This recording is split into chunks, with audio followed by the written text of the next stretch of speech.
Chief minister Chandrababu Naidu सियासत का तवील तजुर्बा रखने वाले लीडर हैं। वो अपने सियासी करियर में आज एक अहम संग मील तक पहुंचे हैं।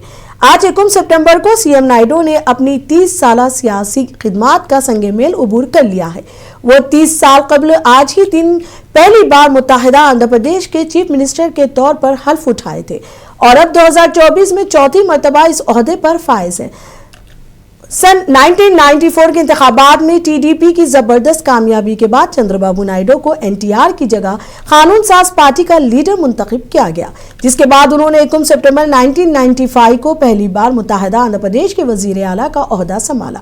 चित्तूर जिले में एक किसान खानदान में पैदा होने वाले चंद्रबाबू नायडू अपने सियासी करियर में आगे बढ़ते ही गए और रियासत की सियासत में हुक्मरानी की सतह तक पहुंचे।